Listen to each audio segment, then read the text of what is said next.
Mesdames, Messieurs, chers compatriotes, Emmanuel Macron a décidé de privatiser la société Aéroports de Paris.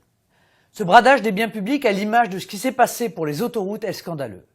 On ne vend pas une société bénéficiaire qui rapporte mécaniquement à la collectivité, en l'occurrence 110 millions d'euros de bénéfices en 2018. On ne livre pas à des intérêts marchands une activité qui est par nature un monopole d'État. Enfin, un pays qui se respecte ne concède pas une frontière à des intérêts privés avec lesquels il faudra négocier les bureaux de la douane, le nombre d'atterrissages, les autorisations de se poser en France. Faut-il rappeler combien la vente de l'aéroport de Toulouse à la Chine a montré les dérives de ces privatisations catastrophiques dans lesquelles le contribuable est floué financièrement et la France, pour finir, ridiculisée.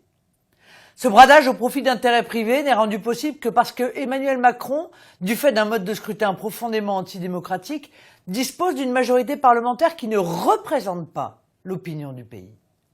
Une majorité de Français est fermement opposée à cette liquidation.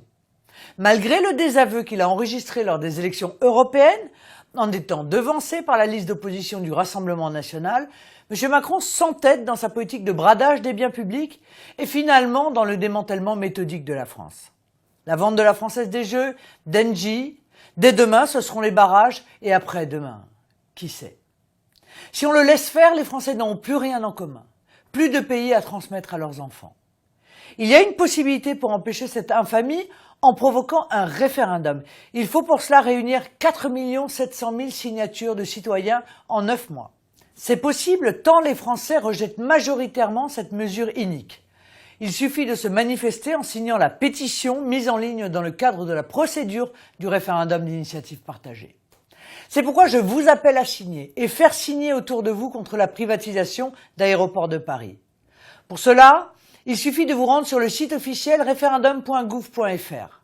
Comme des centaines de milliers de Français qui l'ont déjà signé, comme je l'ai fait moi-même et comme l'ont fait tous les dirigeants du Rassemblement national, prenez quelques minutes de votre temps et faites ce geste patriotique.